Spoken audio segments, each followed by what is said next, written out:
한기총이라고 하는 명칭은 우리 한국 기독교 연합기관의 대명사처럼 우리들에게 인식되어 준 그런 아주 고맙고 또 자랑스러운 이름이었습니다. 우리나라의 기독교 교회 협의회라고 하는 기구가 있었지만 너무 인권에 치중하고 또 반공 사상을 비판하는 오류를 많이 범했기 때문에 복음주의적인 연합기관이 필요하다 하는 그런 필요성을 느끼고 1989년에 창설이 돼서 금년에 36주년을 맞이하게 됐습니다. 우리 한국 교계는 물론이고 우리 사회, 정치, 종교계에 지대한 영향을 끼쳤습니다. 처음 의도는 참 좋았습니다. 그런데 시간이 가면서 갈등이 휘말렸고 또 분열 양상이 있었고 이미지가 상당히 훼손이 되는 바람에 대표성을 상실하게 돼서 제2, 제3 기관이 연합기관이 출연을 하게 됐습니다. 교회나 국가나 기관이나 누가 지도자냐 하는 것은 참 중요합니다. 지도자에 따라 얼굴이 만들어지고 모습이 만들어지고 철학이 정착되기 때문에 그렇습니다. 오늘 본문을 보면 느헤미야 이야기를 말씀하고 있는데 느헤미야가 이스라엘의 지도자였습니다. 포로로 잡혀가죠. 왕의 관원으로 승진을 합니다. 포로 중에 가장 많이 출세한 그런 사람이었습니다. 어느 날 예루살렘에서 사촌 하난이라고 하는 젊은이가 방문을 했습니다. 고국이 어떤 상태냐 하고 물으니까 예루살렘 상황을 보고하기를 애침을 받아가지고 성벽이 무너지고 불타고 그리고 백성들은 탄식하고 울부짖고 절망 속에 있다 하는 보고를 받게 됩니다. 그 보고를 받은 느헤미야는 그때 몇 가지 태도를 정하게 되는데 이 태도가 지도자성을 발휘하는 태도였습니다. 그 보고를 받고 제일 먼저 취한 행동이 금식을 선포합니다. 내 조국, 예루살렘의 내 동포들, 성벽은 불타고 무너지고 내 조국은 탄식 속에 몰려있고 내 백성들은 울부짖고 절망하고 눈물을 흘린다는 보고를 받으면서 그는 지도자성을 발휘합니다. 그 지도자성이 뭐냐면 나는 그때 참 용케도 빠져나와서 포로로 잡혔지만 오늘 내가 참 성공했기 때문에 참 그때 잡혀오길 잘했다. 그런 생각이 아니고 금식을 선포합니다. 먹는 걸 포기하고 마시는 걸 포기하고 잠자는 걸 포기하고 평안을 포기하고 내 조국 탄식하고 고난받는 내 민족과 함께 아픔을 나누기 위해서 금식하며 울부짖으며 기도를 했습니다. 지도자성이라고 볼 수 있죠. 나라가 위기에 빠지고 교회가 위기에 빠졌을 때 지도자들은 가장 먼저 취해야 할 행동이 지도자성인데 그 지도자성이 국민과 함께 아파할 줄 알고 성도들과 함께 아파할 줄 아는 마음, 식음을 전폐하고 그리고 금식을 선포하고 기도하는 것. 지도자는 위기에 처할 때는 나보다 먼저 나라가 먼저고 국민이 먼저고 교회가 먼저고 성도들이 먼저입니다. 그게 지도자입니다. 두 번째는 그는 금식만 하고 눈물 흘려 기도만 한 것이 아니라 행동할 줄 알았어요. 왕을 찾아갑니다. 찾아가가지고 내 백성들이 내 고국이 나의 나라가 이렇게 어려움에 처했습니다. 내 백성들이 탄식하고 울고 있습니다. 성벽이 무너졌고 불탔습니다. 아주 진솔하게 보고를 드렸습니다. 그랬더니 아닥사스 왕이라고 하는 왕이 내가 너한테 뭘 도와주랴? 나한테 휴가를 주십시오. 그럼 예루살렘에 가서 탄식 속에 있는 내 백성들의 눈물을 닦아주고 무너진 성벽을 다시 회복시키고 안정시키고 정해진 날짜에 다시 돌아오겠습니다. 그러면 지도자는 신뢰를 먹고 사는 존재입니다. 왕에게 진솔하게 보고할 때 포로가 무슨 휴가입니까? 근데 왕은 홍쾌하게 재정을 투입하고 시위대를 같이 동행해서 예루살렘으로 갈 수 있도록 편의를 도와줬습니다. 왕은 그때 무슨 생각을 했을까? 왜 내 주변에는 이런 신하가 없을까? 왜 이 땅에는 저만한 신하가 없을까? 지도자 한 사람은 한 국가의 얼굴이고 교회의 얼굴이고 그리고 하나님을 표현하는 얼굴의 모습을 만들어갑니다. 그게 지도자입니다. 어떤 사람이 지도자가 되냐는 건 그래서 중요한 겁니다. 고국으로 갔습니다. 가서 그때부터 그는 비전을 발휘하고 그리고 재건에 앞섭니다. 무너진 성벽을 다시 쌓고 회파된 성문을 다시 만들어 달고 탄식 속에 있는 백성들의 눈물을 닦아줍니다. 그리고 성벽을 쌓는데 좌우 진영을 따지지 않았고 그리고 나의 고향 사람 아닌 사람 그걸 따지지 않았고 인재들을 다 발굴해서 적재적소에 갖다가 넣어서 그들로 하여금 일사불란하게 성벽을 쌓고 회파된 문을 달고 백성들을 위로하고 정확히 52일 만에 일을 끝내고 그리고 돌아갑니다. 이 리더십은 통합적 리더십입니다. 백성들을 격려했고 조금만 참아라 하나님이 함께 하실 것이다. 격려죠. 비전이고 메시지를 전달해 줬습니다. 여러분 지도력 가운데 최고의 지도력은 통합적 지도력입니다. 그래서 오늘 많은 사람들이 세종의 지도력을 연구를 하는데 열풍이 일었습니다. 그 세종의 지도력이 통합적 지도력입니다. 태종은 아들들 가운데 셋째 아들 세종을 세자로 책봉을 합니다. 세종을 책봉을 할 때 가장 앞장서서 반대했던 신하가 황의였습니다. 그런데 반대를 무릅쓰고 세종을 세자로 책봉합니다. 그리고 후에 세종이 임금이 됩니다.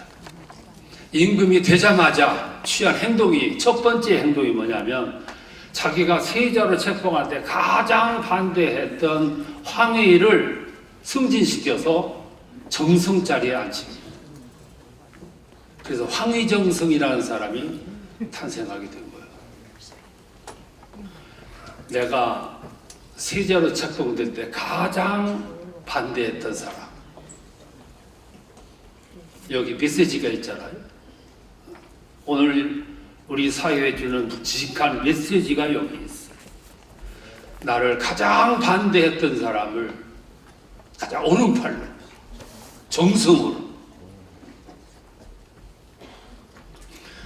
왕이 어거를 타고 시차를 나가다가 우는 아이가 눈에 보였어요.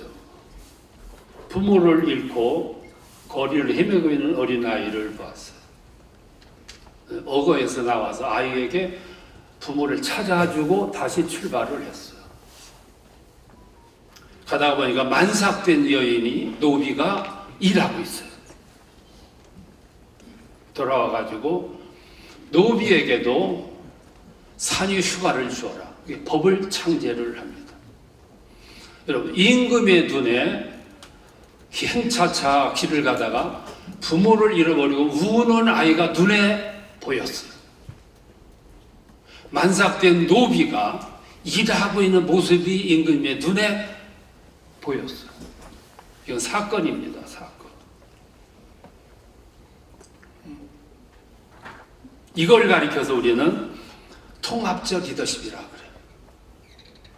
그래서 백성들이 이런 지도자의 마음을 읽었기 때문에 백성들은 5월 15일을 스승의 날로 정했어요. 5월 15일이 세종의 생일날이에요. 백성들은 세종의 마음을 읽었어. 백성들을 정말 사랑하는 마음을 읽었고 통합적 리더십을 피부로 느꼈어. 누가 지도자가 되냐는 건 굉장히 중요해요. 지도자 한 사람에 따라서 모습이 만들어지고 건강성이 창조되고 세상이 만들어지는 거예요. 한기총은 한때 66개 교단 21개 단체를 품었던 대표적인 기관이었어요. 오늘은 반으로 줄었어. 반도 제가 너무 많이 쳐줘서 반이야. 더 축소됐어. 역사의 기록을 보면 한때 대표성을 가졌지만 오늘은 대표성을 상실했다고 표현을 했어. 오늘 다행히도 이 위기의 시대에 느헤미야와 같은 지도자를 만나게 돼서 참 감사해요. 그 지도자가 오늘 취임하는 고경환 대표회장. 이 고경환 대표회장을 제가 교제하면서 느낀 것이 몇 가지가 있어요. 저분은 전인적인 인격을 가지고 있어요. 전인적인 인격이라는 말은 불편부당함이 없이 한쪽으로 기울어진 것이 없이 고른 인격을 가진 것을 전인적인 인격이라고 해요. 그걸 가지고 지금 목회하고 있고 그리고 돈 한 푼을 정확하게 이건 지도자성의 굉장히 중요한 덕목이에요. 전인적이에요. 거기에다가 철학이 분명해요. 불의에 대해서 의분을 가지고 있어요. 이 의분이 중요해요. 불의를 보면 의분을 느낄 줄 알아요. 이게 지도자 가운데 참 중요한 거죠. 또 통합적 지도자, 좌우를 아우를 줄 아는 지도자성의 굉장히 중요한 덕목이에요. 좌도 우도 아우를 줄 아는 이게 통합 지도예요. 그러다가 또 하나 제가 늘 참 보고 같은 목회자로서 부럽고 또 참 좋은 기상을 가졌다 한 것이 뭐냐면 하나님 먼저예요. God first. 아주 그게 중심이에요. 무엇보다 하나님 중심. 저 두 부부를 이렇게 보면서 참 깨끗하다. 하나님 중심이다. 저도 목회하면서 늘 그 생각을 가졌습니다. God first. 하나님 먼저. 이러면 구약 시대의 지도자 가운데 가장 탁월한 지도자가 다윗이었습니다. 다윗의 승리 요인이 여러 가지 있었지만 그 여러 가지 가운데 가장 중요한 것이 하나님 먼저였어. 그의 삶은 언제나 하나님 먼저. 하나님 우선. 모세가 가나안에 가지 못하고 죽습니다. 그때 유언을 남겨요. 그 유언은 무슨 유언이냐면 이 백성들이 가나안에 들어가면 분명히 하나님을 배반할 거다. 그래서 유언하기를 이스라엘의 왕이 되려고 하는 사람은 세 가지를 조심하라. 황금을 조심하라. 아내를 많이 두지 말라. 말을 많이 두지 말라. 이 세 가지는 하나님으로부터 멀어지게 하는 요소 가운데 하나예요. 말과 황금과 아내들은 하나님과 멀어지게 만드는 요인 가운데 3요소예요. 근데 이것을 후대에 다윗이 명심했던 것 같아요. 그래서 다윗은 사무엘하 8장에 보면 소바왕 하닷 에셀이 대군을 끌고 침입해 들어옵니다. 그때 들어올 때 무기를 가지고 오는데 1700승에 잘 다듬어진 준마가 끄는 그 무기를 실은 마차를 끌고 와요. 오늘날 하면 탱크입니다. 장갑차에 1700승 그리고 2만 명의 보병을 끌고 쳐들어와요. 각고 끝에 다윗이 물리칩니다. 물리친 후에 1700승의 말들을 갖다가 100마리만 남기고 전부 힘줄을 끊습니다. 그러니까 폐비 처분하는 거죠. 잘 다듬어진 군말을. 이 아킬레스 건이라고 그러죠. 힘줄을 끊을 때 그 다윗의 모습이 무슨 모습이냐면, 나는 나라를 다스릴 때 군대에 의지 않겠다. 말에 의지하지 않겠다. 오직 나는 하나님만 의지하겠다. 그게 그 고백이에요. 그래서 말을 피기청을 합니다.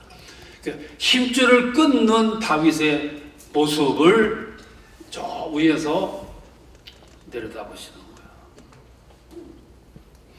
그리고 오늘 우리는 이 세상을 살면서 두 눈을 조심해야 돼요. 하나는 저 위에서 늘 감시하시듯이 보시는 하나님의 눈, 또 하나는 CCTV야. 얼마나 무서운지 몰라. 잠도 자지 않고 우리를 감시하고 있어.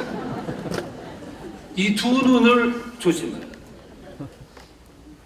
다윗이 나는 어떤 일이 있어도 말에 의지하지 않고 오직 하나님만 의지하겠다. 그리고 말의 힘줄을 끊는 그 모습을 이렇게 내려다 보셔요. 그리고 그 뒤에 나오는 말씀이 무슨 말씀이 나오냐면 이런 말씀입니다. 다윗이 어디로 가든지 여호와께서 이기게 하시니라. 고 목사님께서 회장에 당선된 후 첫 번째 인사말에서 했다는 일성이 뭐냐면 한기총에 뿌리는 기도다. 나는 기도를 회복할 것이다. 이런 멘트가 있었더라고요. 정확히 짚으셨어요. 한기총답게 한기총을 잃어버렸던 옛날의 그 정기를 되찾았다면 아마 한국 교회를 위해서 더 크게 이바지할 것을 보시고 우리 사회와 정치와 문화와 종교 전체를 아우르는데 지도력을 크게 발휘하리라 그렇게 믿습니다. 고경환 목사님 가는 길에 여호와께서 다윗으로 하여금 이기게 하셨더라. 그 말씀처럼 이기게 하시는 승리의 축복이 함께 하시기를 축원합니다. 축하합니다.